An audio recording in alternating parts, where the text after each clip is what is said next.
This is my sort of electric look. Duct tape. Talk to me. Look at this bad boy. Got a few snails here for sale. Anybody likes any French delicacies along the way? We produce them on the farm here. Evening, everybody. It's Tuesday, the 5th or 6th of May. We're just here, just spraying some T1s on some January drilled X days. As you can see here, Ivan for some reason hasn't spread this part here, but it's a very good example of the digestate. So this field has had only digestate on it, no bag fertiliser. We applied it late in January, about the 25th of January, somewhere around then. We ploughed it under, combi drilled the X days in. We didn't do a T0 on it because it's clean, and it's still clean now. We're just doing a tank mix now of Revistar. It's having a litre of Revistar, 0.5 of Teb, a litre of Chlormaquat and 0.1 of Modus. We haven't put any trace elements in it because the digestate has a lot of magnesium and other trace elements in it, but magnesium being the main one for wheat. We've also got some weed killer in it, some a herbicide just to take out the odd bit of, there's a few poppies coming, thistles, charlock and that. So yeah, that's what we're up to here. So I've just had to map it out this evening. Basically we've got this ground here at Shelford. There's only, it's what, 15 acres. Just got it off of a housing developer, rang me in October or November and said, would we take it on? I said yes. It had been in like a legume fallow, so it's going to be built houses on here, but they said, you know, take it on, you can have it. We just want it farmed. But as you can see, these marks for it are just where they've been doing some water soak away tests.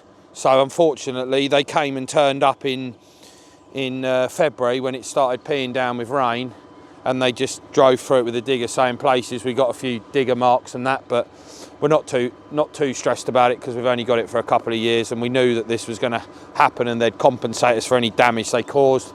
But we just got one more field to do here. That's the last of the T1s then, because this was late drilled in January. It's only just ready now. But as you can see, I'm just amazed. I couldn't believe it when I turned up to see that patch. So that patch has had no fertiliser, just the odd drip out the boom, you know, when he's been reversing away from the lorries or whatever. Must have not done it because he may have put some ruts or whatever in here, so he didn't want to make it harder for the plough to plough it. But it's just a great example of the power of digestate and what it does to the crop. When you look at the rest of it, it's lovely. The marks, the odd marks you can see in it are digger marks, otherwise it'd be a lovely even crop like down that headland here. So yeah, so no, at the moment spraying's been relatively easy, to be fair. We've had some pretty good weather. Only this bank holiday weekend where we've had some wind. We caught a few hours on Saturday morning and yesterday morning before the wind got up at 9 o'clock. So we got, you know, a tank load done each morning there. But T1s are done now. Managed to spray all the beat of the weekend for some Centurion Max, for blackgrass with some trace elements in that as well of manganese. Some Terrasorb as well, which is a bit of a biostimulant. Just because it's so dry now that these plants, these sugar beet plants, just need a bit of help, you know, because they can't pick it up out the ground where it's so dry. So we've done that, and yeah, that's it for spraying really for a couple of days. We've got about 30 hectares, I think, just where we've seen some wild oats coming in a few places. So we're just going to try and do that when it's not so windy, pick our moment over the next few days. Yeah, and apart from that, the boys are cracking on with digestate. We've basically got all our lagoons empty now, whereas this time last year, where it was so wet, we still had 30,000 cube going into the summer. So that's been a great plus this time, because it relieves a bit off the workload in the summer where we haven't got to take that on, as well as do the delivered and spread each day onto people's oilseed rape crops. So so yeah, no, we'll probably put a second wheat in here next year behind this wheat. So again, we'll apply a bit of solid digestate to this summer, plough it under, plough press it, and then we'll combi drill it probably in late October because it's nice light dirt. And X days tends to do well going in later on. You can get too far ahead, and if you have late frosts like we have this spring, it can affect the ear formation, and you can get some blind sights in the ears. So we'll probably manage that where, because it's lighter ground, we'll let everything grow in the stubble. We'll probably lightly disc it with a joker first, get everything to chip, spray the headlands off, but we'll plough the middles, because the trouble is with the ins and outs of your plough, when you re-plough it, when you do the headland, your new ins and outs, you tend to bring the rubbish back out. So we'll always spray the headlands and then we'll just plough the rest of it. So, yeah, unfortunately last week, sorry we haven't done a video for a couple of weeks. Last week the yard got broken into, one of our yards got broken into, and we had quite a lot stolen. So yeah, you know, hand tools and generators and truck, you know, Eiffel Williams trailers and things. So been sorting that job out with the police. We've managed to upgrade all our CCTV systems now as well to better SIMs, because we were struggling with the last lot with the SIMs were intermittent in the yard with phone signal and that, and if a mast went down in the area, you know, we just lost signal completely. So we tend to have dead spots in it, so we've upgraded that. Probably should have done it earlier. Hindsight's a great thing though, but very upsetting when you get things you've worked hard to buy, you know, and you know, set yourself up with tools, and it's only that day when you go, oh, we need that, and it's gone. Do you know what I mean? And you do miss everything, you know. So yeah, so no, we just thought we'd just do a little video here for you to go alongside James FRA with a few drainage projects that he's looking at for us at Mill Farm at Sawston there. So we got a problem over there with, as you'll see in this video, with, you know, a few wet areas there. We just might do some targeted drainage on that farm this time. Just to target the wet areas and see how we go from there, really. So yeah, no, thank you for watching, everybody. I know we're not got much continuity with our videos at the moment, but hopefully going forward we will. We're all at the Essex Young Farmers Show again this year, which is on Sunday the 18th, is it, Matthew? Is it the 18th? Yeah, Matthew's nodding. So Sunday the 18th we'll be we've got a stand at the Essex Young Farmers Show, so come and meet everybody. My brother, myself, my dad, and a few of the lads will be there. Ivan and Sands and Ian and Mitch will probably be along there, and a couple of lorry drivers as well, if we can entice them to come out of their house for the weekend. Yeah, so no, we've got a stand there again this year. It's just quite nice, although we get a few grumpy customers about straw occasionally, where the stacks haven't been moved or whatever. But no, generally it's good to get out and see everybody. So if you fancy a day out on not this Sunday coming, the following Sunday at Essex Young Farmers Show, they tend to have between 20 and 25,000 visitors, you know, pay to come in on the day, on the Sunday. It's a very good, well supported show, so come along and we'll all be there anyway, and there might be some merch floating about that you can take for coming to visit us for the day anyway. So yeah, but anyway, also hit that subscribe button. I don't know what we're at now, Matthew, are we 4,300 or something? 4,300 subscribers, something like that. So if you haven't already, hit the subscribe button, and thank you very much for tuning in. We'll see you next week. Cheers, bye. Afternoon, we're just here down in Sawston. We've got James FRA here from FRA Projects. He's been doing some drainage work and bits and pieces with us for the last, what, 5 years would it be? Yeah, 5 years. Yeah, 5 years. Putting in whole field schemes on blocks of land where landowners have been keen to invest in drainage, and we're just here on a bit of ground we've rented at Spices here at Mill Farm at Sawston. And as if you spin the camera around, Matthew, you can see we've got some as you can see, we've got some wet areas here down on this headland through the middle of the field there, and then a big block in the middle of this one, probably a hectare or so in the middle of this field, and the next one over. And these are our three real problematic fields here.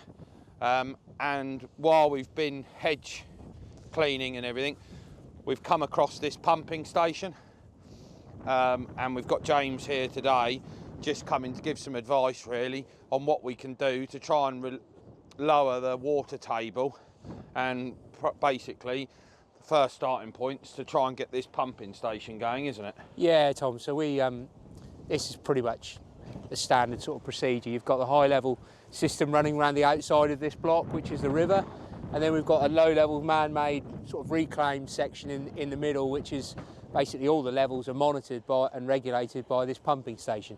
It's in disrepair at the moment, so Tommy's been quite brave taking this block on, and freeboard is tight, and drainage is going to be challenging in here. But ultimately, if we can get the pumping station up and running, you might actually be able to do a bit of water management, not only drop the levels for a drainage perspective, but potentially hold the levels up for irrigation if you need it. Yeah, exactly. And also, like, as you can see, where it hasn't flooded, the crops are actually cracking crops, aren't they? If you know what I mean. There's nothing wrong with them. Yeah, the land's good quality, isn't it? You can see that. It's just really those areas, those bare patches, is very much due to just the freeboard levels are coming up too much, that you're just not getting enough. So typically you'd be looking at anywhere between 900 and 1.1 metres freeboard, where here you'd probably be down to 600-700 mil. So the water table in effect is just coming up too high in the middle of the field.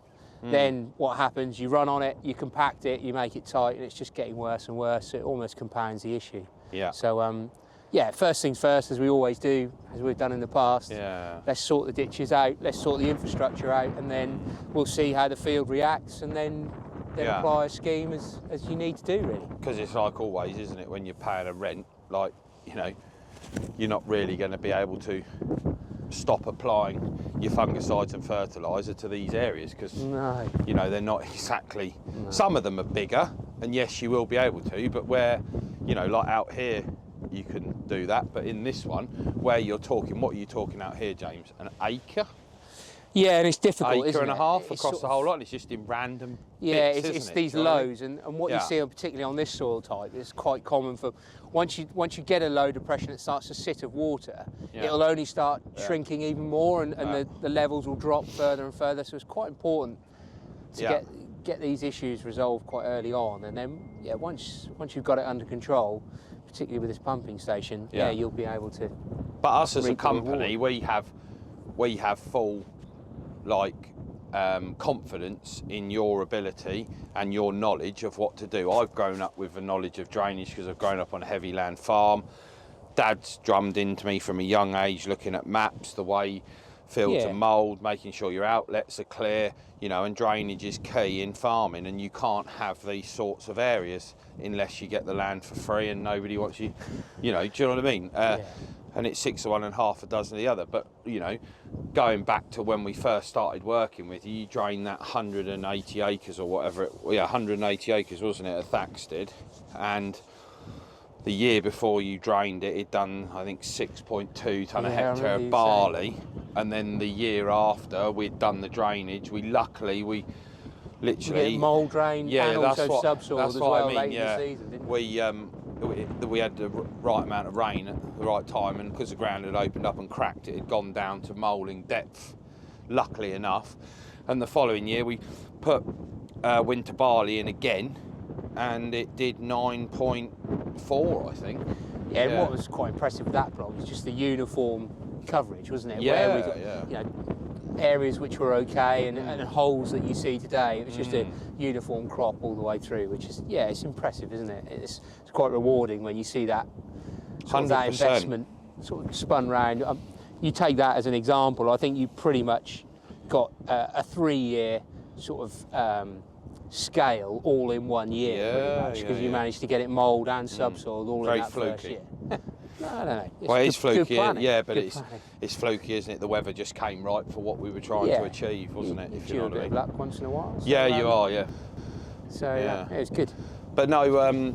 So this is obviously a different type of scheme, because obviously we're upland and moulling there, where here we're very flat, you know, we're below the bank of the river. Yeah, exactly. You're on lowland drainage, so you're very much looking at water table management, where the moulling schemes you're also looking at infiltration. Here it'll be very much water table targeted, and I think you'll, as we always do, probably survey the whole block, treat it as one scheme. But then install targeted drains to budget, and then sort of see how the field sort of reacts to that, 100%. so that we sort of... You can always add bits to it. Exactly, and if we've got a whole scheme designed, you can then add to it afterwards. And I don't have the bank balance to go and fund doing big drainage schemes on land that's not my own, and I don't have any of my own land, only rented or where we do contract farming. But if we can spend a bit of money, and it's, I don't know, say it works out, this farm here's 280 acres. if we spend 28 grand now, that's £100 an acre. Well, if we've got it for 5 years, it's £20 an acre a year, isn't it? And if we can get these areas, you know, it might add up to 10 acres. Well, if you're putting the same inputs into it, just use 4 tonne an acre as a rough yield. Not saying it's going to achieve that, but just for ease of figures, that's an extra 40 tonne a year. That's 200 tonne over the life of the farm, and that's 40,000 back. Numbers soon 200,000 back, sorry. Yeah, numbers soon start stacking up in the right area. No, I'm wrong. What am I saying here? Matthew, cut. 40 tonne at £200, that's 80,000, isn't it? Yeah, it's 80,000, sorry. Yeah, sorry. What am I doing? Long day, Matthew. You've had me out too much. But like 80,000 back, that is right, isn't it? 10 acres, 4 tonne an acre, that's 40 tonne. Times by 5 is 200 tonne. 200 tonne at £200 a tonne is, what is that? 40,000, isn't it?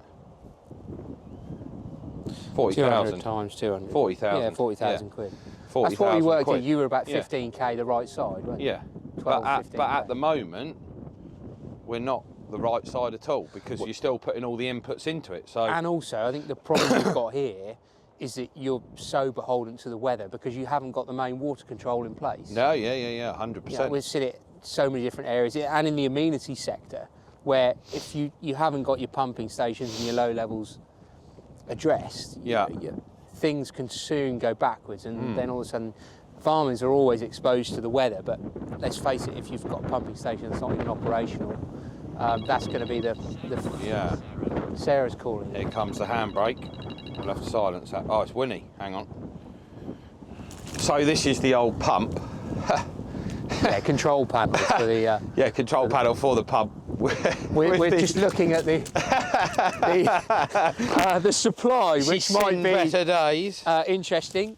This is my sort of electric. Look, duct tape. Talk to me. Look at this bad boy. Coxalls specials. To be fair, they have the insulation tape rather than sellotape. Duct tape. Yeah, it's a good job, isn't it? Got a few snails here for sale. Anybody likes any French delicacies along the way? We produce them on the farm here. Matt, also, if you come and look at this, is quite an old configuration from submersible pump perspective, but actually nothing wrong with it. It's just about renovating it, really. And yeah, you've got float system in there, discharge straight through. What's that? 4-inch? Or 5-inch? 5-inch. That would be 6, wouldn't it? Yeah, it's probably 5-inch because it's cast on the inside, so it'll be imperial. Yeah, I think it's. Is it 5? Yeah. 5-inch. That'd hoss some water through, wouldn't it? That'll move some, yeah. Yeah. And you've obviously got a penstock here as well, which if you ever wanted to, you can then. Yeah, I'll just set me dough to pump up on the bank. Pump it back. You can do fishing on the side as well. Yeah, we could get the fishing out, rod out, couple of cans of beer, pump. Winnie would love it. Yeah. Would love it. Yeah, that is the truth. So, yeah, I think it's. As you can see, we've done a lot of the shearing and that. Yeah, in the time where it was allowed to. We did it all in February. We've waited for it to dry up, see what the water level's done. You know, we just need to come back and, you know, clear the debris out the ditch it, and then we Tom, need to what's quite interesting is that they've actually almost got an overflow here set in the bank, so this almost has to lift another 18 inches before water will run out under gravity, which this winter, would you say it was probably up to that level? Oh yeah. So it's basically been flowing out of here under gravity, meeting the river, but pretty much putting half of this underwater. Yeah. So if we can get our pump working. Thing's gone in the wind. Yeah. What was that? Oh, it's banter. It's Matthew's little fluffy bit. Hey, so out of interest, what sort of gradient would you do the banks to? The banks probably want to be profiled at about 1 and 1.5. Yeah. But it'll be mainly what you've got to think about the drainage coefficient for this. So you want the bottom width, probably the minimum width about 1 metre, so the same width as that grill. Yeah. So it's really important on these types of schemes because you're just relying on the head of water to force this through. So, but you know, we were joking about pumping water back. Yeah. If you were growing potatoes or something. Right. You'd have to have an extraction licence though, wouldn't you? Yeah, I don't know. You might have a historical one here with. Yeah, I wouldn't have a clue. With the landowner. Yeah, he may already have one. Yeah. Which would be something to ask. And then this is where you sort of apply more of the Fenland scope, where you deepen this and widen this. Yeah. So it almost acts as an inland reservoir. Yes. Yes. So this could then be your irrigation point for that field and that field. So back years ago, this was farmed by the Farmers Weekly. John Lampkin. Right, okay. Farmed this. And Richard Cobbold, who's at Bartlow Estates, I think he was either assistant manager or manager of this farm for the Farmers Weekly under John Lampkin when he first started out in agriculture. Right. And I need to get hold of him to see, because he will bring some knowledge to this pumping system and everything to know what goes on. Do you know what I mean? Yeah, because to be fair, we haven't actually gone down further down this area. No, we'll go down there in a bit. It may well actually be that there's another control or something almost on a different system. But when we drove down this headland, you could just see the freeboard that you're working with is just, there's not enough there, Tom. No. So, and that's why the pump's here, isn't it? For you to carry on farming it. Yeah. You'll want water sitting in here, but maybe only 300 mil. Yeah. And for you to then raise it. So. But the biggest trouble is I've now got to spend money because the government have closed the SFI. Yeah. And BPS. this is in a HLS. I couldn't. It had to be transferred today, which has been done into my name. Right. Then I could have closed down the HLS agreement and started up into an SFI, which is what I could have done with these. So almost the SFI fields. closing has forced you into having to invest and carry on. Yeah. Well, I'm not paying money for land and leaving it bare. Do you know what I mean? So we've got to do something. That's quite an interesting something. dynamic, really, yeah, isn't it is, yeah. When you think about 100%. But if you want James to come and have a look at any problematic fields or any drainage issues you've got on your farms, give him a ring. FRA Projects got a website, haven't you? Yeah, absolutely. So, just Google us, you'll find us, and give us a call. From surveying the fields, GPS, plotting everything, to drawing up schemes, to getting quotes in from different drainage companies. That's it. To put the schemes in fields that you have designed, and then your team manage it. Adam and the likes. Yep. Danny and them come and manage it. Oversee the job being done by another company, don't they? Yeah, so the buck stops with you, doesn't it? Yeah, it's quite interesting, that sort of dynamic, and the business model really sits with being in drainage for 18 or 19 years. It's quite interesting that when you go out as a contractor, it's quite nice now to be almost independent. You sit there and you can then design the best scheme that's required for that land. You can then go out to different contractors, you can vet them, make sure that they're best placed to deliver what you need in the field, and there's just reassurance for the landowner that they've almost got another person that can go through the quotes, make sure that they're comparing like for like. And not being funny, 9 times out of 10, no disrespect to landowners or contractors or whatever, they don't actually know what they're looking for in the quotes, do they? Do you know what I mean? And that's where your side comes in as well, because you've designed it, you know what you're looking for in the pricing, and you can go through it in fine detail and say, right, this is right, this is wrong, this is too expensive, that's about right. Yeah, and what's quite interesting, again, when you sort of look at people's quoting over the time, every company structures things differently. So the way that we do it is we ask them to structure it in such a way that we can compare. Everybody's quotes. So they're basically going off my tonnages that I suggest, my meterages. When you say tonnages, you mean for stone? Yeah, exactly. We're saying how many tons of gravel is required. So you're not getting people either putting not enough on or potentially, putting too much on.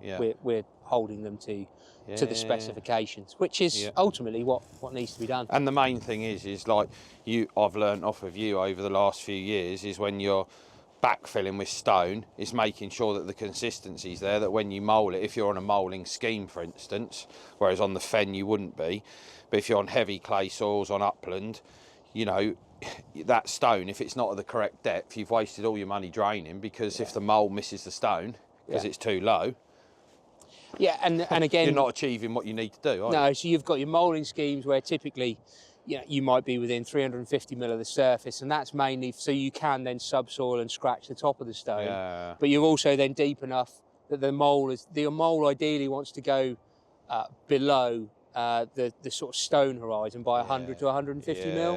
So it's actually going through that, and it works really well like that. But you mentioned the fenland scenario. Gravel sort of horizons compared to ground level is absolutely key for them as well. You know, we've had scenarios where you've seen it that gravel is almost to the clay peat divide, but then over years of heavy irrigation, you then actually dig down, and that layer of peat, it's almost gone so tight that it's almost capped over the top of it, because it's just been consolidated over the years, whether it's been too wet and the tractors have run through it. So it's important. It's really important. And I know it's the most expensive part of the job, but if you're going to do something, just do it once. But it's like anything, isn't it? You don't build a house without foundations. Yeah, you just got to do it right. And the planning comes into it. Start from the ground up, haven't you? Yeah, planning comes into it. Yeah, definitely.